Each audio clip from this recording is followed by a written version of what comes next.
Ele ligou para a polícia e fez o que ninguém teve coragem de fazer. Denunciou a própria mãe. Alguns chamaram de coragem, outros de traição. Mas ninguém conhecia o que ele viveu naquela casa. Aos 13 anos, Caio já não era mais uma criança. Ou melhor, nunca pôde ser. Com o pai morto, a mãe cada vez mais envolvida com o tráfico e o irmãozinho crescendo em meio àquela rotina de gritos, armas e correria, ele carregava nos ombros um peso que ninguém via. Na escola, Caio era o tipo de aluno que os professores chamavam de quieto demais. Sempre no fundo da sala, sempre olhando para o relógio. Não fazia bagunça, não falava alto, não pedia ajuda. Mas seu caderno estava sempre em branco. E sua mochila, às vezes, escondia muito mais do que livros. Começou com pequenos favores. A mãe dizia que precisava que ele levasse um pacote até o bar da esquina. É só uma entrega, Caio. Você me ajuda e eu te dou um trocado. Ele não entendia direito no começo. Achava que era só cigarro, comida, mas um dia, ao cair da bicicleta, o pacote se abriu. E ele viu tabletes de maconha e pó branco embalado. O medo travou seu corpo, mas ele entregou mesmo assim. Naquela noite, ele se trancou no quarto e chorou. Pela primeira vez, teve medo da própria mãe. Mas o pior ainda estava por vir. Caio começou a perceber mudanças na casa. A mãe não era só mais usuária. Ela agora estava vendendo diretamente da sala de casa. O sofá sumiu. As visitas aumentaram. Pessoas entravam e saíam a qualquer hora do dia. Vizinhos comentavam, mas ninguém fazia nada. Era uma dessas casas onde a polícia passa, olha e segue. O irmão mais novo, Felipe, com apenas 5 anos, achava tudo aquilo divertido. Uma noite, Caio o viu brincando com um simulacro de arma, imitando os traficantes que vinham negociar com sua mãe. Bang, bang, você morreu, mano! Caio tirou a arma de brinquedo da mão dele, com raiva e tristeza. Sentiu vontade de gritar, mas quem ia ouvir? Na escola, uma nova coordenadora pedagógica começou a suspeitar. Ela chamou Caio para conversar, mas ele sempre desviava. Até que um dia, ela perguntou diretamente: Caio, você se sente seguro na sua casa? Ele não respondeu. Olhou para o chão, engoliu em seco e mentiu. Tudo bem em casa, só ando cansado. Mas por dentro, a vontade era de implorar ajuda. A gota d'água veio numa madrugada chuvosa. Caio estava dormindo quando acordou com gritos e sons de vidro quebrando. Levantou e viu a mãe completamente alterada, empurrando um dos clientes para fora de casa. Você me deve, seu verme. Vai morrer se aparecer aqui de novo. O homem respondeu com um soco na parede e jurou vingança. Caio correu até o quarto do irmãozinho, o pegou no colo e se trancou com ele no banheiro. Ficou lá até o dia amanhecer. Naquela manhã, com o irmão ainda dormindo, Caio fez o impensável. Pegou o celular escondido da mãe, foi até a rua e ligou para o conselho tutelar. Depois, para a polícia.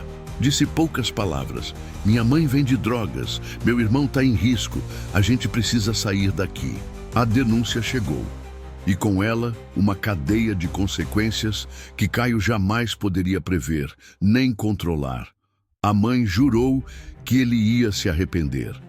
Antes de continuarmos, inscreva-se no canal para não perder histórias como essa. E nos conte nos comentários de qual cidade você está assistindo. Na mesma tarde da denúncia, 3 viaturas chegaram à pequena rua de terra onde Caio morava. A vizinhança correu para as janelas. Algumas riram, outras se calaram, mas nenhuma ficou surpresa. Aquela casa, há tempos, era um ponto fora da curva. A mãe de Caio, Marilene, foi levada algemada. Nem resistiu. Estava entorpecida.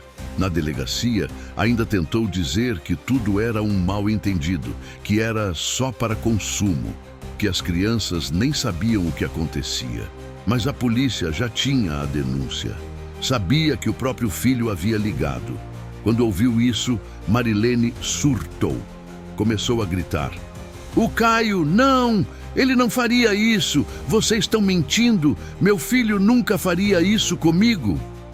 Mas fez. Enquanto a mãe era levada, Caio e o irmão Felipe foram colocados em um carro do conselho tutelar. O mais novo, assustado, ainda tentou correr atrás da mãe, chorando. Mamãe! Mamãe! Caio segurou ele forte. Sabia que aquela dor seria um corte que eles carregariam para o resto da vida.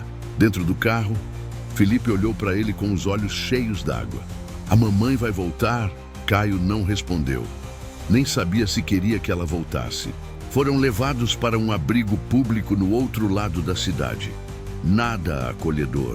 Uma casa com outras 15 crianças e adolescentes, todos com histórias parecidas, ou piores. Alguns mal falavam, outros tinham olhares perdidos. Caio teve crises de choro nas primeiras noites, não por estar lá, mas por ter sido o causador da prisão da própria mãe. Mesmo sabendo que fez o certo, não conseguia apagar o peso da culpa. Começou a ter pesadelos. Sonhava com a mãe sendo morta na cadeia, com o irmão o culpando, com a vizinhança rindo da traição. Uma assistente social tentou conversar com ele. Você foi muito corajoso, Caio. Salvou o seu irmão. Ele apenas balançava a cabeça. Não queria ser herói, só queria ter uma mãe. A notícia se espalhou rápido na comunidade. Foi o próprio filho que entregou a mãe. Isso é o fim dos tempos. Se fosse meu filho, eu nem olhava mais na cara. A maioria não enxergava um ato de proteção. Só viam traição. Alguns até diziam que a polícia só apareceu porque o menino era dedo duro. Uma vizinha postou uma foto da viatura com a legenda: nem os filhos respeitam mais as mães. Onde vamos parar? Ninguém sabia, ou queria saber, o que Caio e o irmão tinham vivido naquela casa. Depois de 2 semanas no abrigo, a avó paterna, que vivia em outra cidade e tinha pouco contato com os netos, ligou. Disse que queria ficar com as crianças, que não sabia da situação, que não podia deixá-los assim. Depois de 2 semanas no abrigo, a avó paterna, que vivia em outra cidade e tinha pouco contato com os netos, ligou. Disse que queria ficar com as crianças, que não sabia da situação, que não podia deixá-los assim. Meses depois, a carta da mãe chegou, direto da prisão. Uma carta que Caio teve medo de abrir, mas dentro dela havia algo que poderia mudar tudo. O envelope chegou sem aviso. Não tinha remetente, só o nome dele escrito com uma letra tremida: para Caio. A avó olhou com desconfiança. Tem certeza que quer abrir isso, menino? Caio hesitou. As mãos suavam. Fazia 3 meses que sua mãe estava presa. 3 meses sem notícias. 3 meses de culpa. 3 meses de silêncio. Respirou fundo e abriu. Filho, se você estiver lendo isso, é porque o sistema permitiu que a minha voz te alcançasse. Sei que você me odeia. Sei que deve me culpar por tudo, mas eu queria que você soubesse que eu tentei, juro que tentei. Eu não soube ser mãe, mas ninguém me ensinou. Eu cresci apanhando. Fui mãe aos 16. Seu pai morreu antes de você aprender a andar. E depois disso, eu só sobrevivi. Tudo que eu fiz foi errado, eu sei, mas eu te amei, do meu jeito torto, e mesmo na droga, mesmo na lama, mesmo naquela casa suja. Você era minha luz. Eu não espero perdão, nem visita, nem amor. Só queria te contar uma coisa. Você não sabe, mas um dia você me salvou. Eu estava para me matar naquela noite. Tinha deixado o Felipe dormindo, e quando fui sair pela porta, ouvi você cantar para ele. Você desafinava tanto, meu filho, mas naquele momento a sua voz me segurou. Eu sentei no chão e chorei. Essa carta é só para dizer que eu não vou mais me matar, porque agora eu tenho que viver com o que fiz, e você merece uma vida nova. Adeus, meu filho. Marilene. Caio fechou o envelope com a mão tremendo. Não sabia se chorava, se gritava ou se rasgava tudo. Mas uma coisa era certa, a raiva que sentia agora era outra. Não era mais ódio, era tristeza. Era o peso de uma infância inteira mal resolvida. Na casa da avó, a rotina era silenciosa.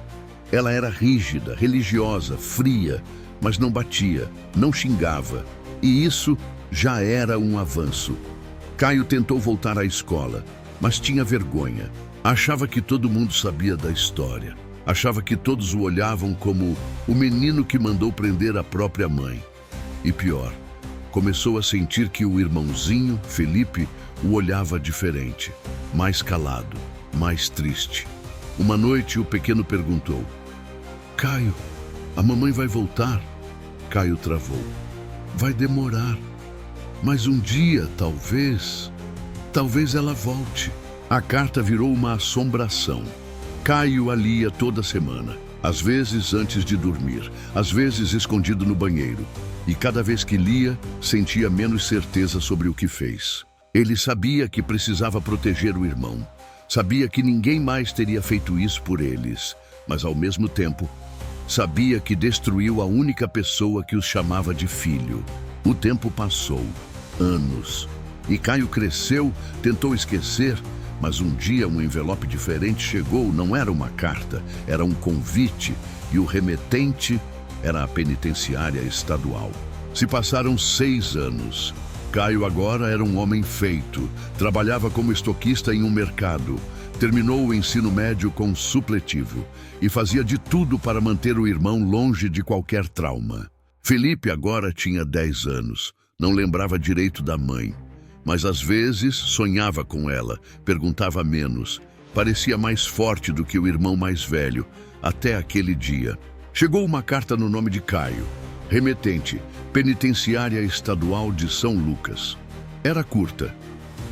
Senhor Caio da Silva Barbosa, sua mãe, Marilene Barbosa, solicita autorização judicial para vê-lo pessoalmente.